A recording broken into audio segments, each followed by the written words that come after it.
Good afternoon or good evening, everybody, and welcome to our May MDA Advocacy Institute. This month, as many, perhaps all of you know, is ALS Awareness Month.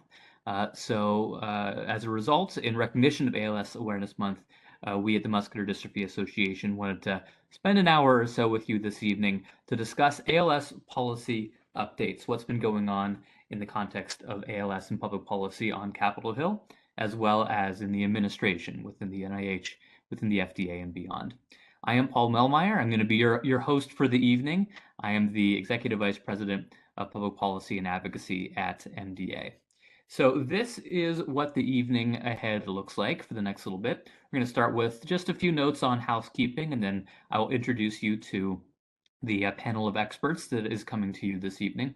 From there, we're going to turn towards our first topic of the night, and that's on Act for ALS and also related programs. And we're very grateful to have Dr. Amelie Gubitz of the NIH joining us this evening to talk about what the NIH has been doing in implementing the Act for ALS as well as related programs. I'm going to cover what the Food and Drug Administration has been doing pertaining to the Act for ALS and the different initiatives that they have launched as a result of this legislation. And then from there, we're going to turn it to Joel Cartner, our Director of Access Policy at MDA, who's going to talk about the ALS Better Care Act, a bill that's up on Capitol Hill that we're working hard to enact. From there, we're going to turn towards other Capitol Hill efforts, other things you should be aware of that are happening on Capitol Hill, and then we will take your questions at the end. So let me first start with a few housekeeping items. For one, for closed captioning, please go to the very bottom left of your screen. There you will see the little CC in the quote box, if you will. Click on that, and that should enable closed captioning for you to follow along with us. And then for your questions, if you have questions for me, for Dr. Gubitz, for Joel, please put them into the Q&A box. And the way to find the Q&A box is to go to the very bottom right of your screen. You see those three little dots. You click on those three little dots, and of the options there, click on Q&A, and that's how you can submit questions for the panel if you have questions for us. So moving on to our guests, we have, as I said before, Dr. Amelie Gubitz joining us. Dr. Gubitz is Program Director for Amyotrophic Lateral Sclerosis at the National Institute of Health. More specifically, she's within the Division of Neuroscience and within the National Institute of Neurological Disorders and Stroke, also known as NINDS. Dr. Gubitz also supports the Accelerating Medicines Partnership for ALS, or AMP for ALS, which will also give everybody an update on here momentarily. I've already introduced myself as the Executive Vice President of Public Policy and Advocacy at MDA, and then you'll meet Joel just a few minutes down the road as we get started on what's happening with the ALS Better Care Act. So for Dr. Gubitz, I'm going to hand it over to her in just a moment, but just as a heads up, if you all have questions for Dr. Gubitz, please do put them into the Q&A box as we're moving along with her presentation. Dr. Gubitz won't be staying for the entirety of our full hour. She's going to tell us what's happening at the NIH on Act for ALS and a handful of related programs. And so if you have questions for Dr. Gubitz on these topics, please either put them into the Q&A box as we're moving along, and then we'll do our best to answer them at the end of her presentation. So be thinking about those questions as she's moving along. But with that, Dr. Gubitz, I will welcome you to the stage and offer you control for an update of NIH implementation on Act for ALS. Thank you so much, Paul, and thank you to all for this invitation.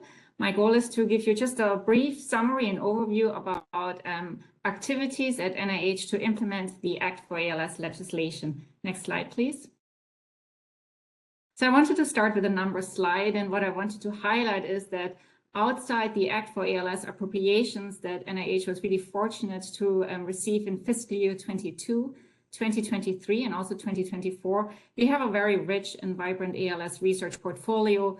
We are funding a range of diverse research, including sort of basic research to understand the cellular and molecular mechanisms of ALS, but then also therapy development efforts and a variety of clinical research activities, including clinical trials. So there's a lot going on, and you can see from the blue bars that the NIH spending on ALS research has really substantially increased over the last 14 years. And I should emphasize that outside the Act for ALS appropriations, which are earmarked for specific ALS activities, the other funding is sort of based on the number of meritorious applications that we receive from the ALS community, the overall NIH appropriations. And I think it's really a reflection of the momentum in the field and the scientific opportunities. We really have a strong research community in ALS, and they have helped us really increase our spending on ALS research. Next slide, please. So I also wanted to emphasize that NIH is very transparent about the research that we are funding. And there is a website called NIH Report. You can Google it. And this is essentially a catalog of NIH-funded research. And there are a lot of segments of this website.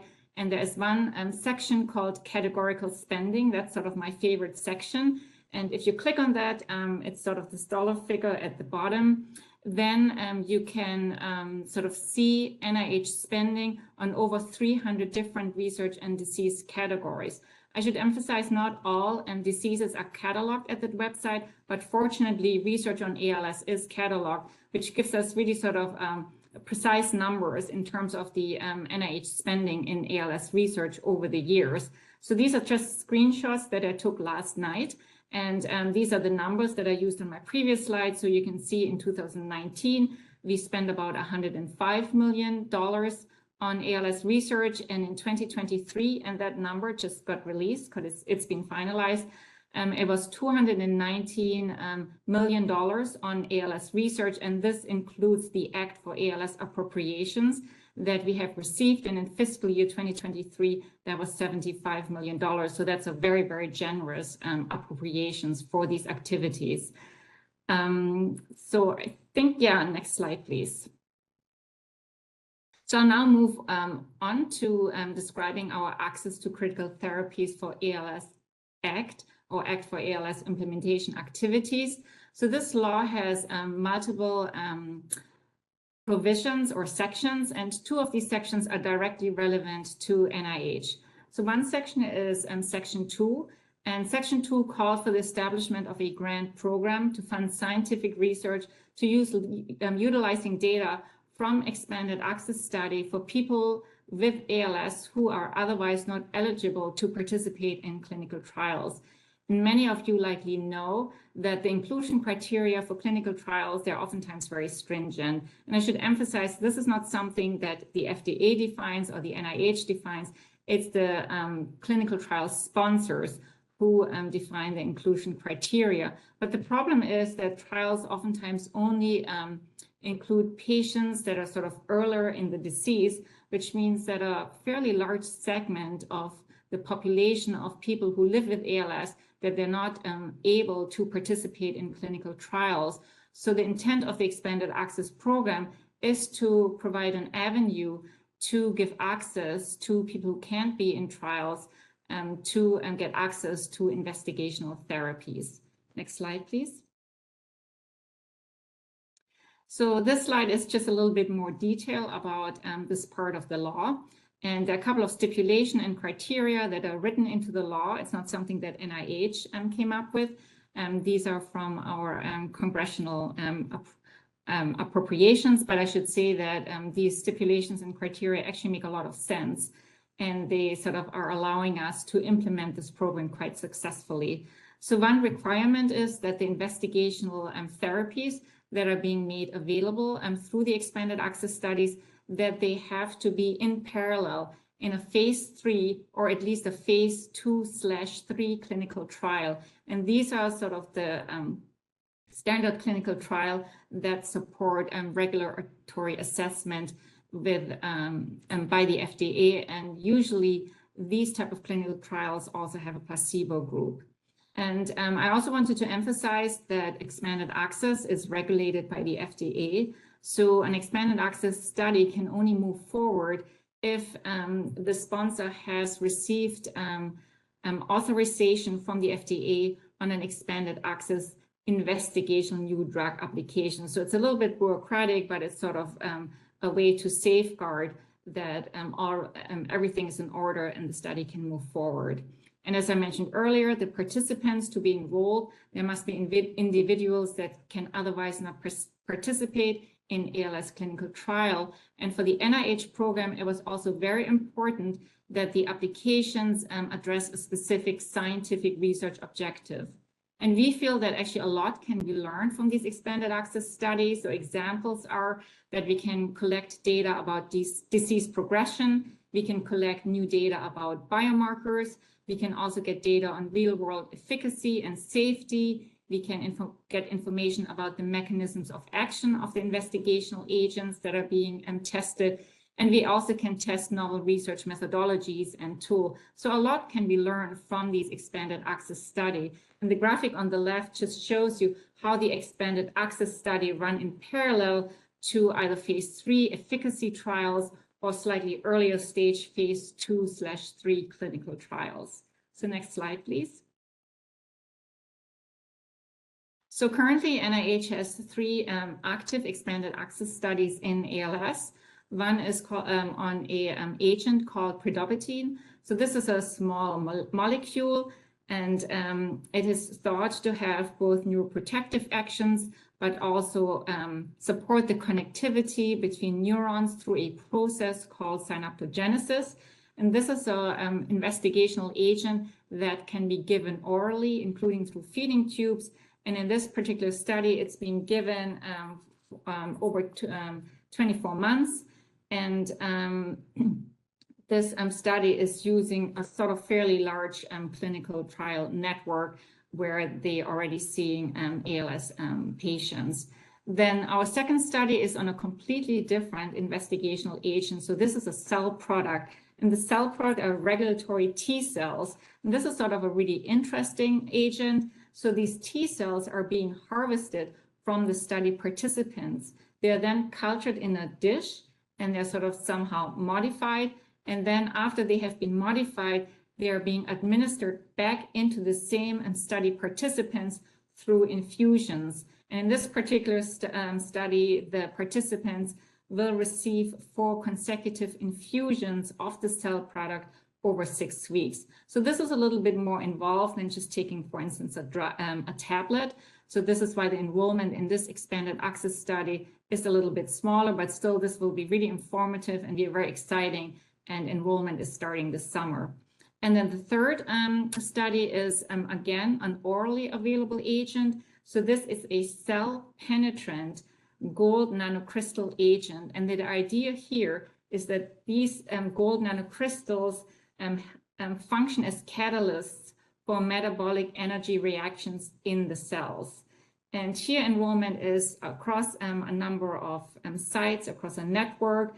It includes so-called brick and mortar clinics, but also there are virtual clinics that are participating. And again, this is delivered orally with a suspension, and the participants get access to this agent for 12 months. And earlier this year, we had another call for applications out for this program and received applications. They're currently in the final stages of our review process at NIH, and we hope to fund additional studies this summer. And I should say this is very timely because our advisory council is ongoing right now. We had the first session this afternoon, and we'll continue tomorrow. And this is the time when these final funding decisions get made. So next slide, please. So now I'll move to Section 3 of Act for ALS. And Section 3 call for the establishment of a public-private partnership for rare neurodegenerative diseases. And the law requires that this public-private partnership is between the NIH, the FDA, and one or more eligible private entities. So these entities can be, for instance, pharmaceutical companies, biotechnology companies, but also nonprofit organizations that are active in the ALS arena. And overall, the goals of this public-private partnership is to advance regulatory science as well as scientific research to accelerate the development and also the regulatory review of drugs for ALS. Next slide, please. So this is a graphic that my colleagues at the Critical Path Institute gave to us, and it sort of shows the different component of this public-private partnership. And I should say there's some complexities, but overall, there are three interactive components that are very synergistic. So the first component is called the Critical Path for Rare Neurodegenerative Diseases. This component is convened by the Critical Path Institute. The FDA is actively involved, and as well as some other private sector members. And this component of the public-private partnership really sort of focuses a little bit more on the regulatory component, and also on developing tools that assist clinical trials. And specifically, these are tools that meet all the criteria that the FDA is looking for. The second component is a so-called Accelerated Medicines Partnership in ALS program. And this is being convened by the Foundation for NIH. NIH is very actively involved, and we also have a lineup of members from the private sector, including a couple of pharmaceutical companies and also nonprofit organizations. And then the third component is a natural history study that is fully funded by the NIH. It is called the Access for All in ALS clinical research study. And the goal here is to follow people who have the disease and collect a wealth of clinical data as well as biospecimens to support research objectives. And here, so this study is led by academic clinician scientists, as well as NIH, and again, our members of the overall public-private partnership. And I should emphasize that at the center of this, there's a very active engagement of people with lived experience. For instance, in the ALS program, people with lived experience have been involved in all of our committees, even the steering committee during the design phase that we have just concluded a few months ago. And this engagement will continue throughout the lifespan of these public-private partnerships. Next slide, please. So I'm going to focus a little bit more on the Accelerated Medicines Partnership in ALS program, because this is really led by NIH. And just sort of to take a step back, so the NIH has led Accelerated Medicines Partnership across a number of diseases over the last 10 years. So I think the first programs were initiated in about 2014. There was, for instance, an Accelerated Medicines Partnership program focused exclusively on Alzheimer's disease. There was also one on type 2 diabetes. And I think there was also one on autoimmune diseases. And over the years, based sort of on the success of the earlier programs, additional Accelerated Medicines Partnership projects have been initiated. There's now one, for instance, in schizophrenia, and there's also one in Parkinson's disease. And our new program in ALS is really sort of modeled and on these previous programs and taking a lot of learnings. And given the scientific opportunity and also the funding through Act for ALS, we thought it's a really opportune time to now launch an ALS program specifically in ALS. So the overall goal is to accelerate therapy and biomarker development for both sporadic ALS, but also then for familial forms of ALS, and also keep in mind pre-symptomatic ALS, people that have ALS gene mutations but are still healthy. So the idea here is to perhaps develop treatments for people before they get disease. And we are hoping to do that by addressing the challenges of disease heterogeneity. Then also there is an understanding that there are a lot of excellent research efforts in the field, but they're somewhat segmented. So we are trying to bring them together and do a lot of harmonization between these data sets.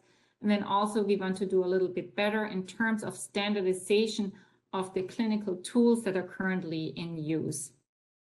So over the last year, we developed a preliminary research plan for the ALS program, and this was done through a working group process. And again, people with lived experience were very actively involved. And this research plan has defined 3 deliverables of ALS. And I should say the planned time span of ALS is 5 years. So early on in the program, we want to establish an ALS knowledge platform. And this platform will contain de-identified ALS data, both clinical data, but also biological data. And that data will then be accessible by the broad community for research purposes. And although there's already a lot of data out there in the ALS arena, what we want to create here is a one-stop shop where it is very easy for both academic and industry researchers and also sort of others in the field to utilize these data sets and do meta-analysis and other studies. Another research objective is to develop new and improved ALS biomarkers to facilitate early diagnosis in ALS. It's a really important objective. It's quite difficult to diagnose the disease, and a lot of people with the disease undergo this diagnostic odyssey. So we really want to shorten that, but also to have really sensitive and objective biomarkers to measure treatment response. And this will be really important and helpful for early stage clinical trials, but also regulatory trials that are used by the FDA to consider approval of drugs. And then the third goal, and this is a close collaboration with the Critical Path Institute, is to develop new and improved ALS clinical outcome assessment. And in fact, the Critical Path Institute is currently undertaking a landscape analysis of the clinical outcome assessments that we are currently using, and they're trying to understand what are the gaps, what are the opportunities, and certainly sort of in the digital health technology space, there are a lot of scientific opportunities, and we're really looking forward to get some of these digital health technologies ready for clinical trial use. So next slide, please.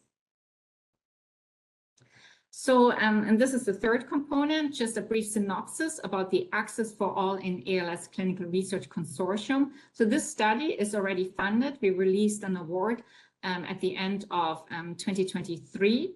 And this is going to be a network of 34 clinical sites across the US, and there's also a site in Puerto Rico. They are geographically really distributed.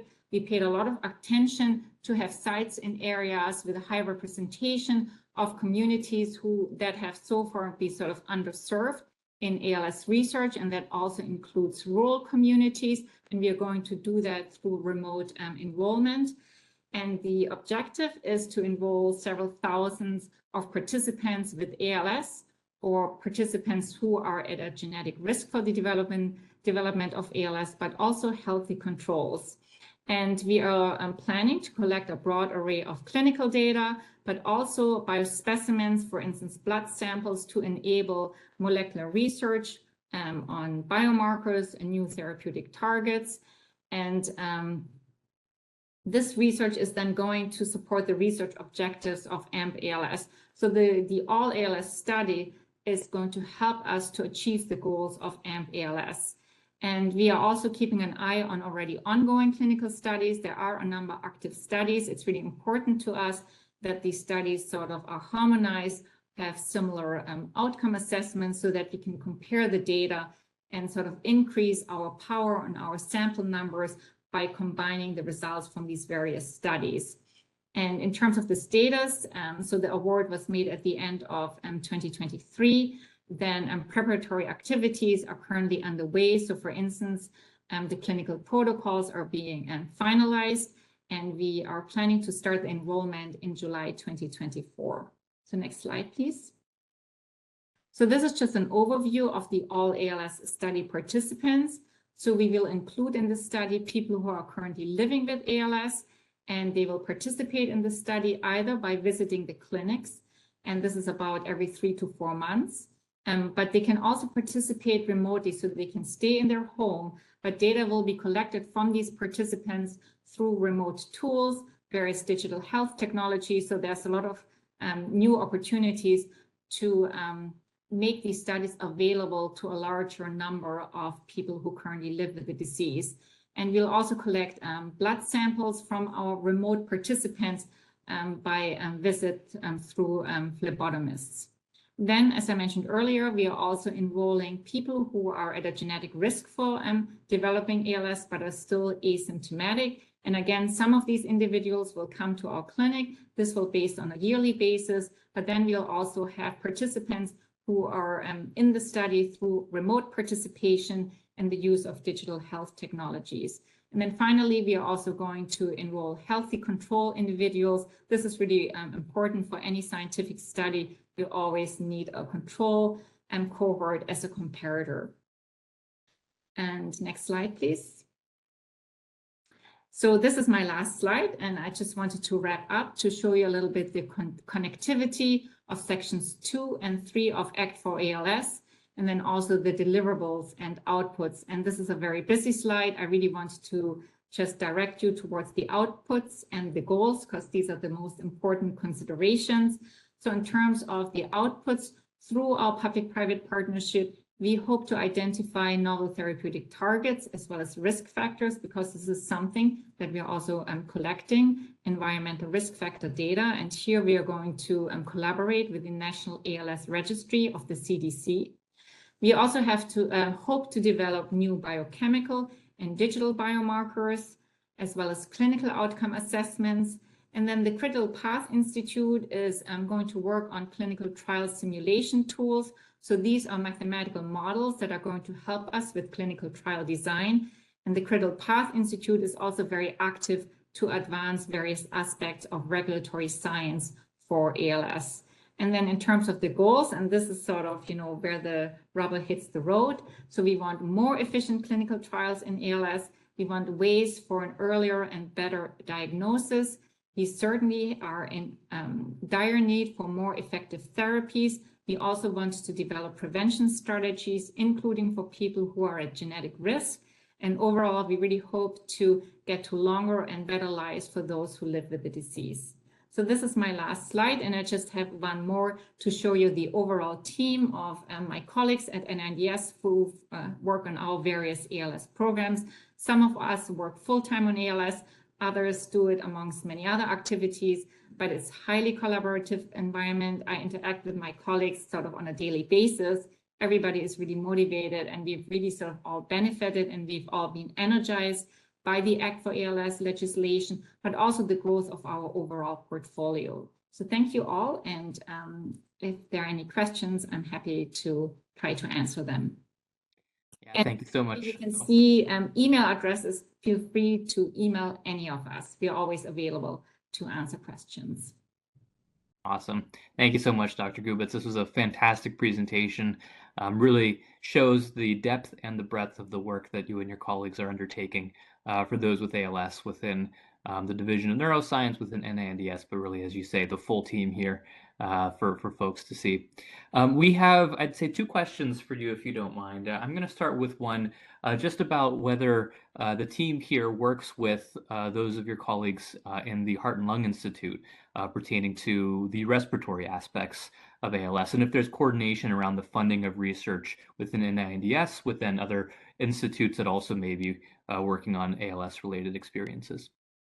Yeah, this is really an excellent question. And in fact, it's true that sort of ALS research is funded by multiple institutes at NIH, and every institute has sort of a different area of emphasis. And certainly the National Heart and Lung and Blood Institute, they'll focus on respiratory deficiencies in ALS and how we can address them. So certainly there's a lot of collaboration, and we always sort of we have calls, and we sort of compare when research applications are submitted to NIH. We discuss which institute should, accept the application and to promote the science. So there's a lot of interaction within NIH. And also, for instance, the National Institute for Deafness and Communications Disorder, they also have an interest in ALS as it comes to the difficulties of people with ALS in terms of communication. So there's a lot of collaboration, and I think it's almost 10 different institutes at NIH that support ALS research, but overall NINDS is currently the biggest funder. Absolutely. Thank you. So we just have one other question that I'd like to pose to you, and this is from Tina. Tina is actually from the Spastic Paraplegia Foundation, and she's wondering if there's a role for other neurodegenerative diseases and organizations that serve them within the public-private partnership. I'll just give a quick answer from my perspective. The Critical Path Institute is very involved in coordinating and helping run the public-private partnership as required by the Act for ALS. And from what I've seen from CPATH, they are very much welcoming of non-ALS neurodegenerative disease communities and organizations participating within their efforts on rare neurodegenerative diseases. In fact, I've even heard them say they are a little bit concerned they might be a little bit too focused on ALS compared to some other neurodegenerative diseases. So, Tina, I know you say you're already talking with CPATH. I'd say continue that conversation. I think they're probably the people to be talking with. But Dr. Gubitz, from your perspective, just with your viewpoint into the public-private partnership, how might you see other non-ALS neurodegenerative diseases playing a role? Yeah, I mean, that's absolutely true. And this is also how the law is written. So the public-private partnership is overall for rare neurodegenerative diseases. There's a little bit sort of a focus on ALS, but it's open to also other diseases. And actually the critical path for rare neurodegenerative disease program, they sort of have a wider lens.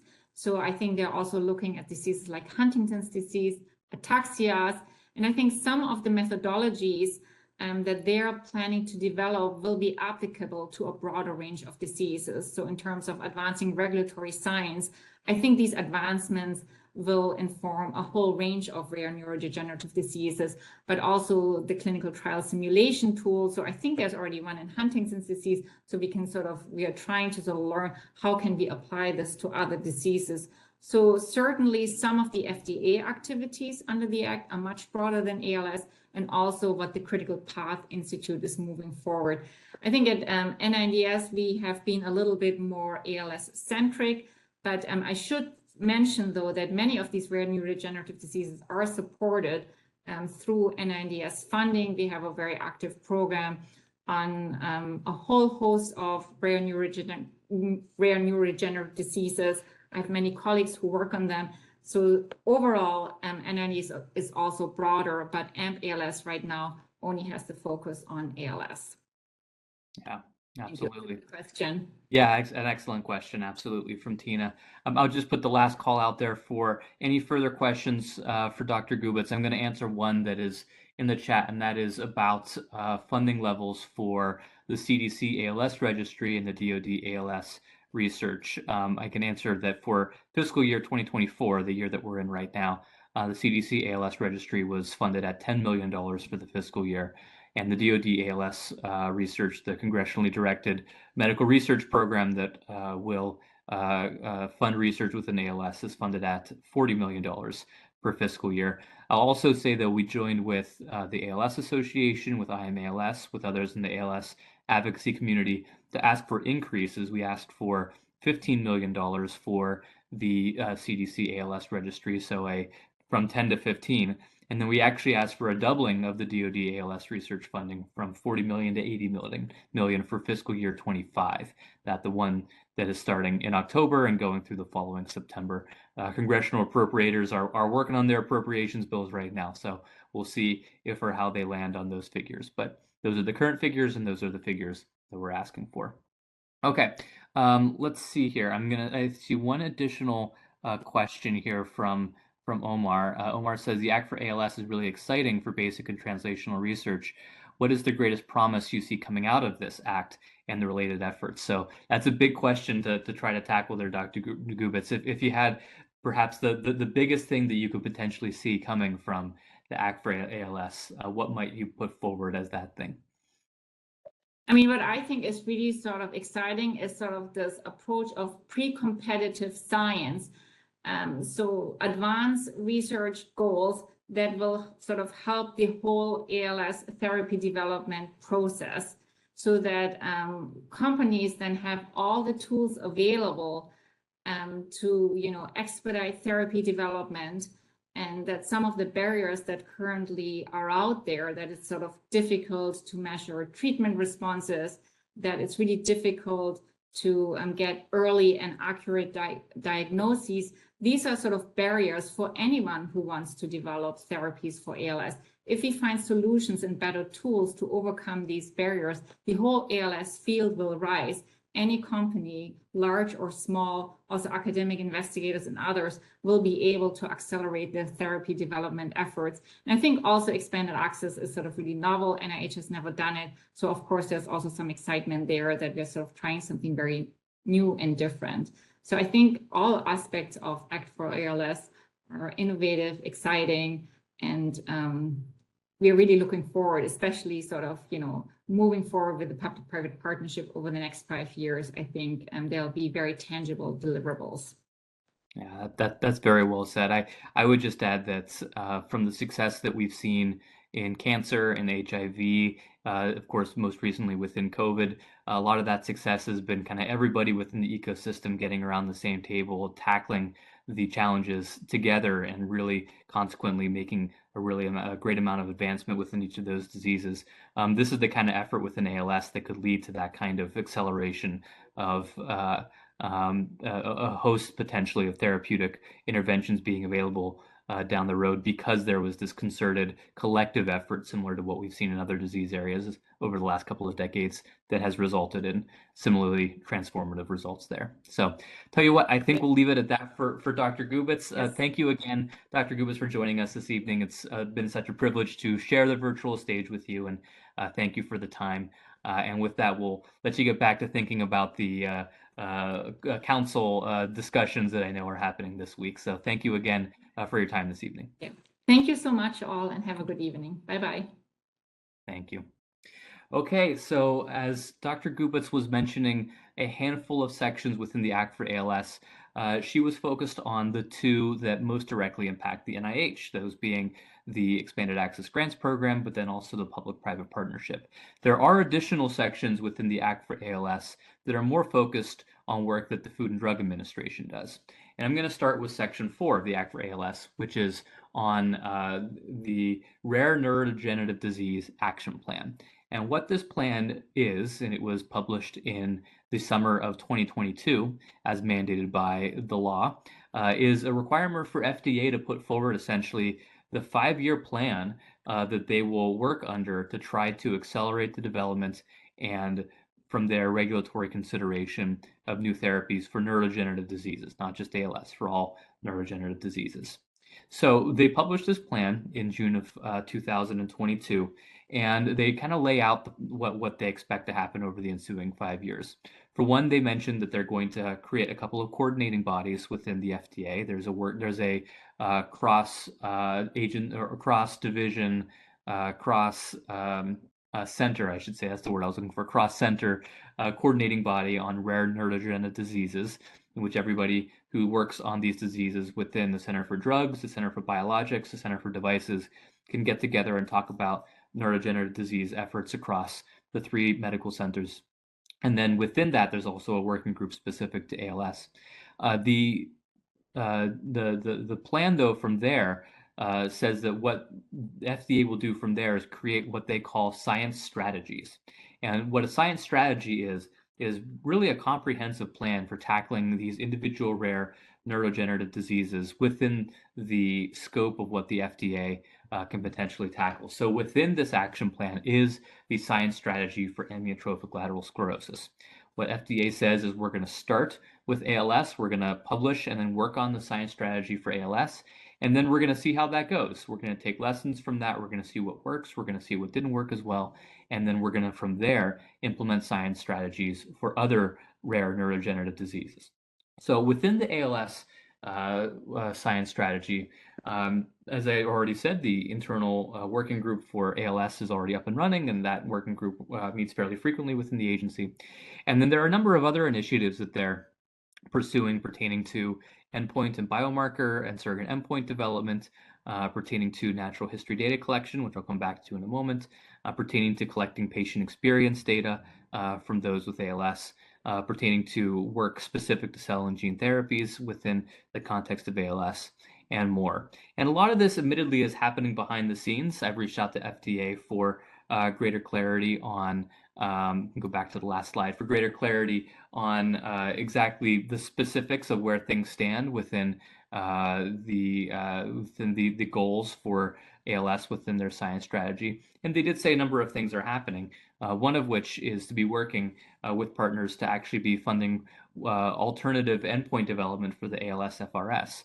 FDA recognizes that ALS FRS, or the amyotrophic lateral sclerosis functional rating scale, which is the common endpoint you find within clinical trials, isn't perfect, and consequently, there should be additional endpoints available in ALS research.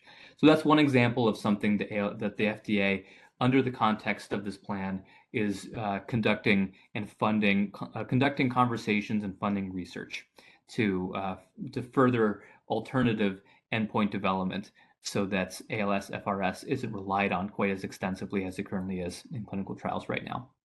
The other way that the FDA is moving forward similarly to try to further endpoint development is on the next slide, and that's within the context of Section 5 of the Act for ALS. And Section 5 is the Rare Neurodegenerative Disease Grant Program. And essentially, this is a program that the law requires FDA to administer and then actually put grants forward to researchers who are conducting research on rare neurodegenerative diseases. So for the past 2 fiscal years, that's fiscal year 23 and fiscal year 24, they're actually, I'm sorry, 22 and 23, and now again for 24. So this is the third year in which $5 million worth of grants have been funded by Congress and given to FDA to then actually put requests for proposals out. And of course, we've had 2 years of grants funded, fiscal year 22 and fiscal year 23. And for fiscal year 24, I'll say we actually just missed the deadline in case anyone was interested in applying.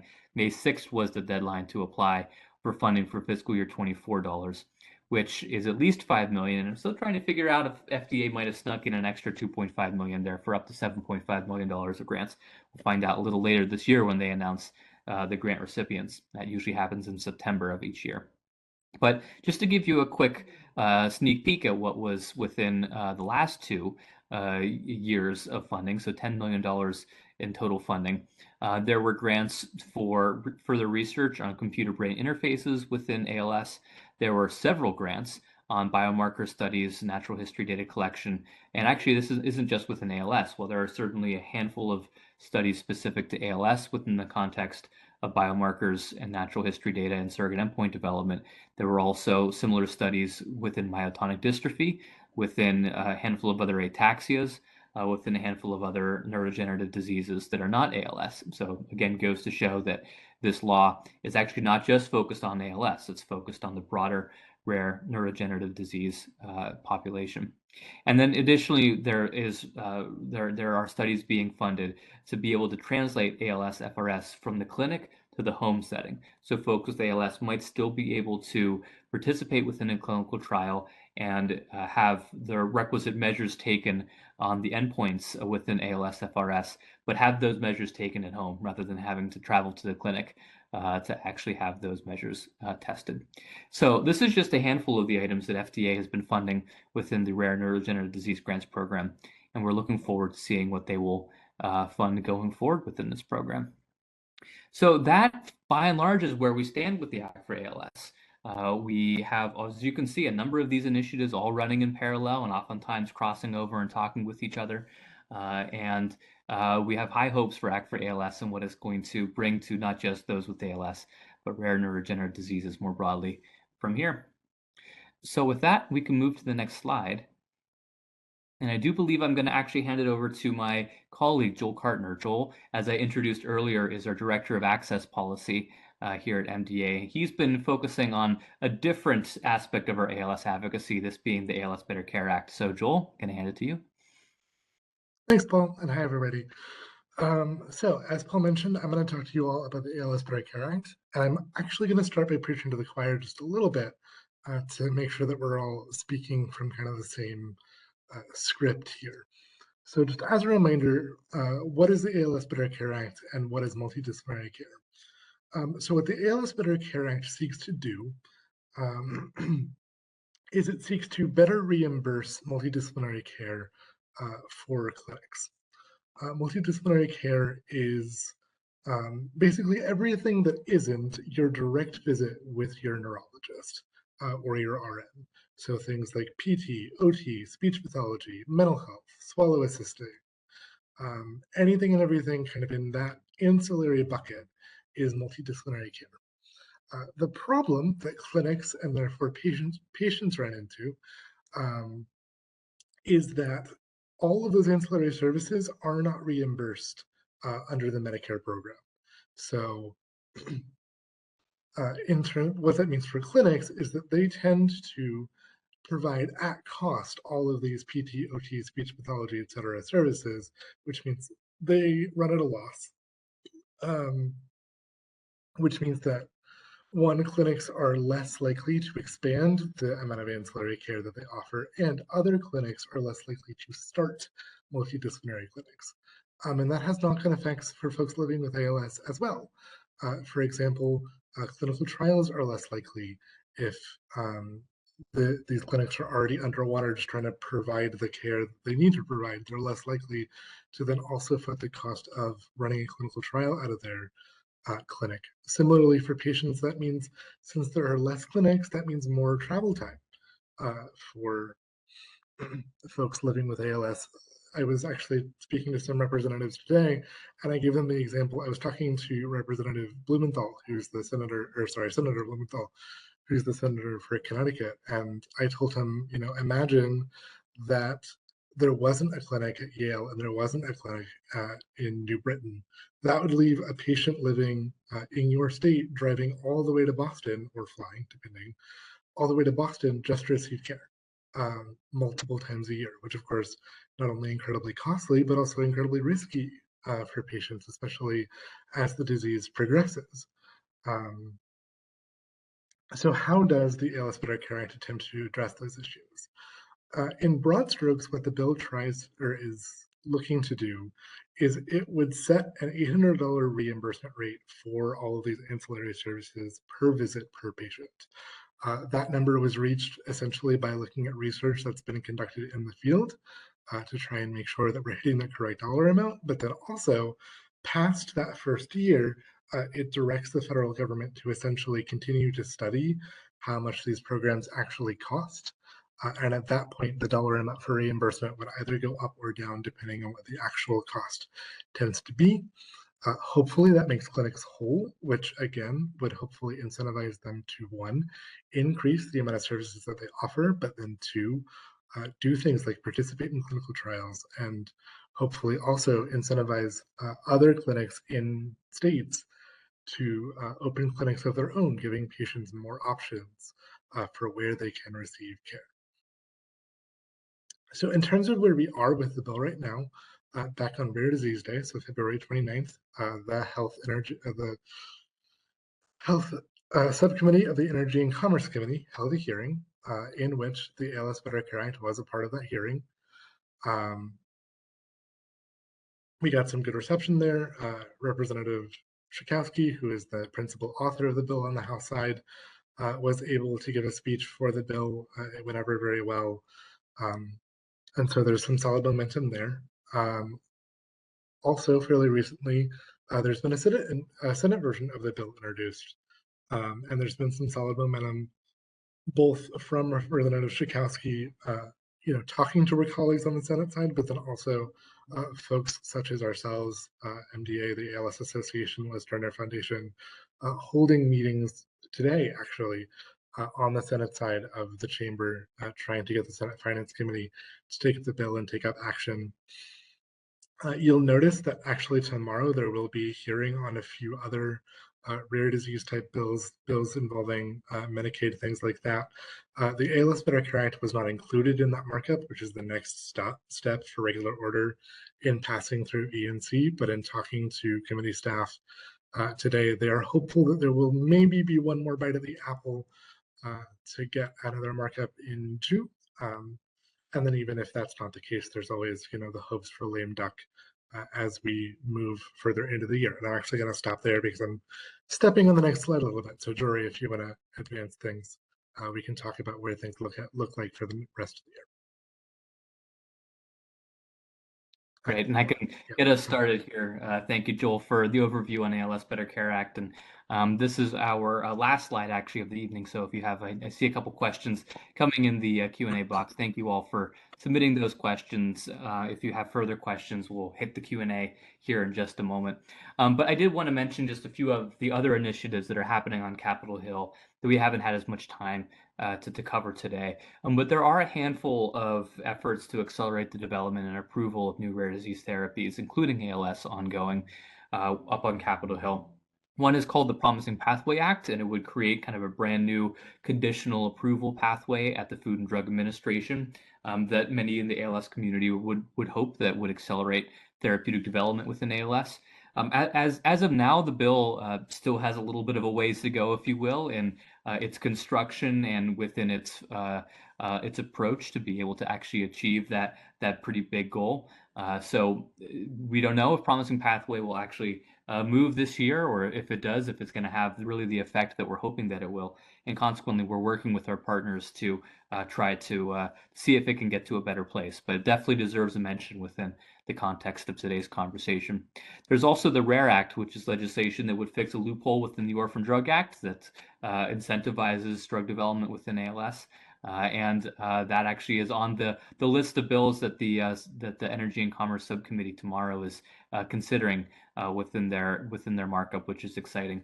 And then also the Benefit Act, which would include additional patient experiences within FDA's decision making. It was in the same hearing that the ALS Better Care Act was in just about a month and a half ago, 2.5 months ago, I should say. And while not in tomorrow's markup, we're still hopeful it could move somewhat shortly.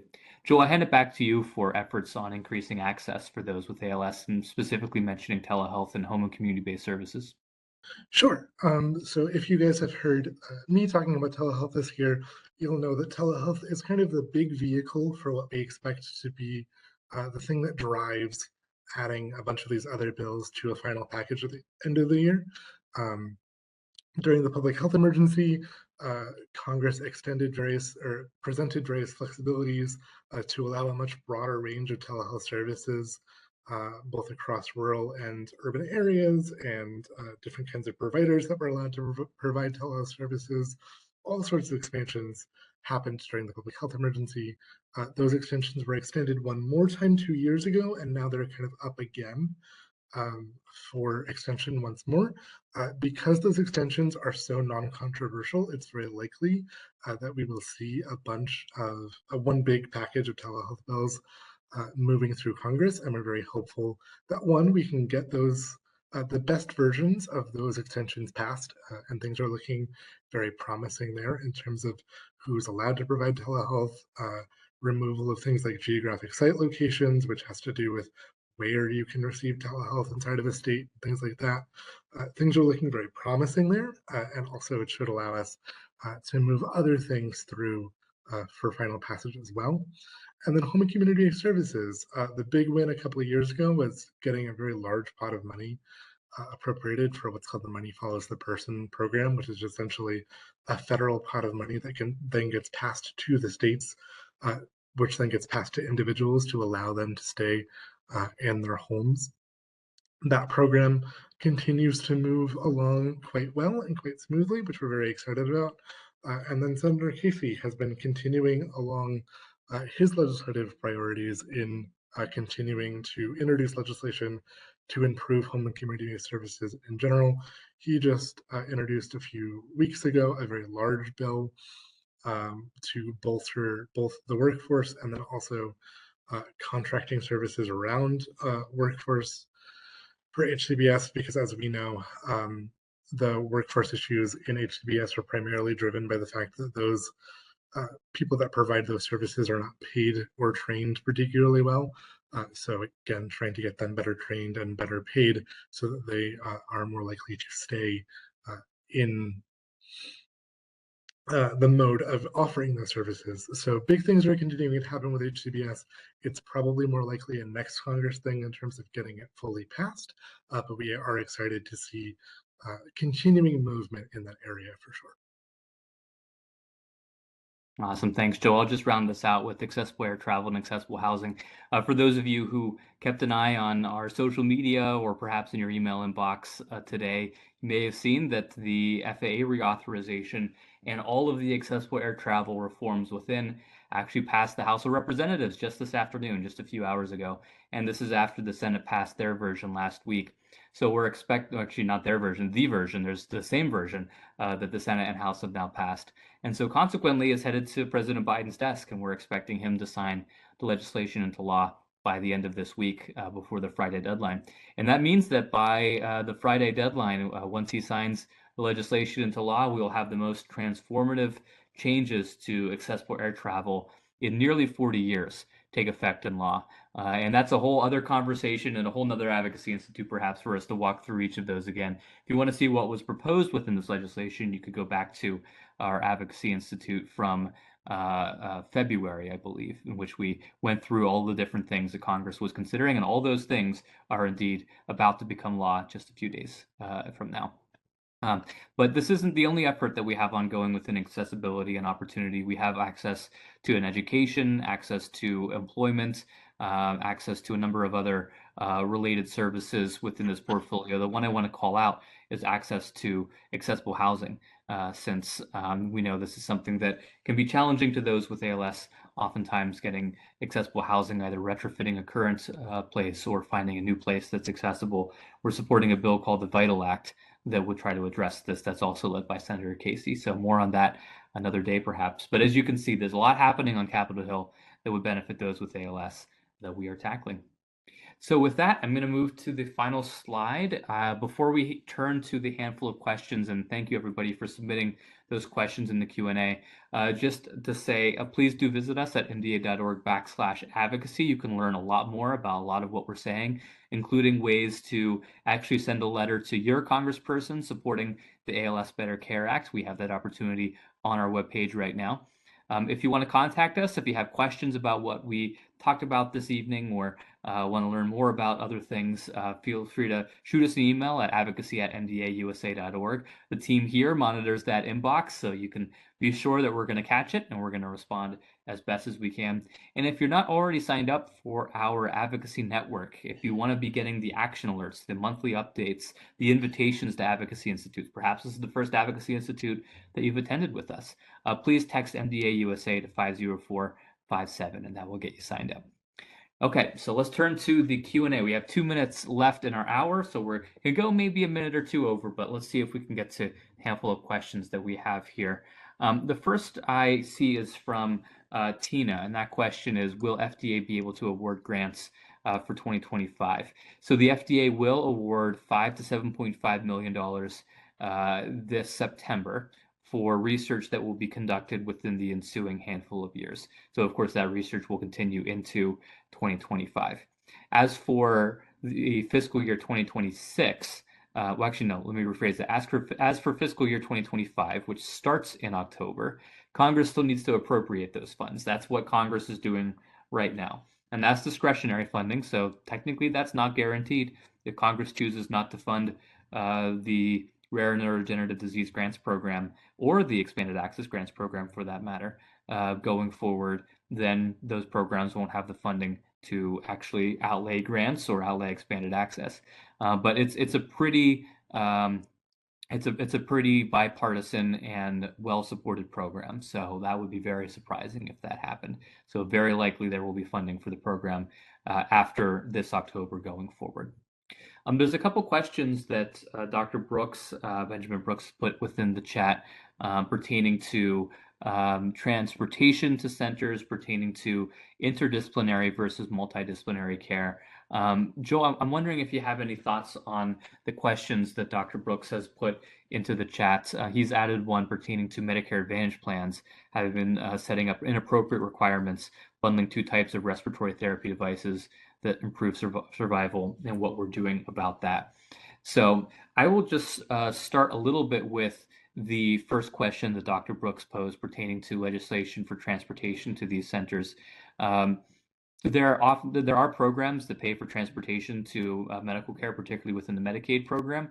Medicaid programs oftentimes will pay for that, and actually the Medicare program also has programs that will pay for transportation if transportation is otherwise unavailable. I actually, in a previous role, worked with the Center for Medicare and Medicaid Innovation to consider a pilot program that would plus up those transportation programs within CMS. But that doesn't mean they're comprehensive by any means, and oftentimes service can be quite spotty and take quite a while, especially for those living in rural areas. Joel, was there anything you'd want to say further about Dr. Brooks's question there? Yeah, so I'd flag a couple of things there. Because you're right, those excuse me, those transportation programs are incredibly spotty. I'd also flag things like YVETI and other paratransit programs that are useful in getting people to where they need to be. Again, not ideal in a lot of different ways in terms of getting people to where they need to be, but they are additional resources along with Medicare and Medicaid programs. One additional piece of legislation that might go ways to addressing this, at least in the provision of medications, if not multidisciplinary care for the moment, is we've been working with Representative Guthrie's office on a draft piece of legislation that looks at attempting to roll back anti-kickback laws around paying for people's transportation and hotel usages for when they travel to receive care for a drug that's come to market. And we're attempting to nudge him right now in the direction of also adding in clinical trials to that particular piece of legislation. But I think that again just sort of opens the door a little wider to getting folks like Representative Guthrie to consider other issues like these, so that we can continue to make sure that these programs are robust as possible, because you're absolutely right. They are unfortunately spotty at the moment, but it is something that we're working on for sure. Okay. So as for the other questions that are within the Q&A here, Joel, any thoughts on interdisciplinary versus multidisciplinary clinics? I will raise my hand and say I don't know the distinction, so I'm going to have to do a little reading after this to so I can learn the distinction between the two. But I know, Joel, you're also paying attention to what's happening in the Medicare Advantage space, and some of our colleagues and some of the other ALS organizations are also doing. So anything you'd want to answer on that one, or if you want to tackle inter versus multidisciplinary care, go for it. Yeah, I'm also gonna have to punt on interdisciplinary care, unfortunately, but do throw us an email on that because it's definitely probably worth looking into for sure. On Medicare Advantage, particularly with our colleagues over at the ALS Association, they've been doing a ton of work on access to non-invasive ventilators, particularly. And yes, that bundling with Medicare Advantage is something that we're paying attention to. It's not something that we've, at least Paul, as far as I'm aware, that we've come to any concrete solutions on how to address yet, but it is something that we're both working on for sure. Absolutely. I'll just point out two things in the chat before we close for the evening.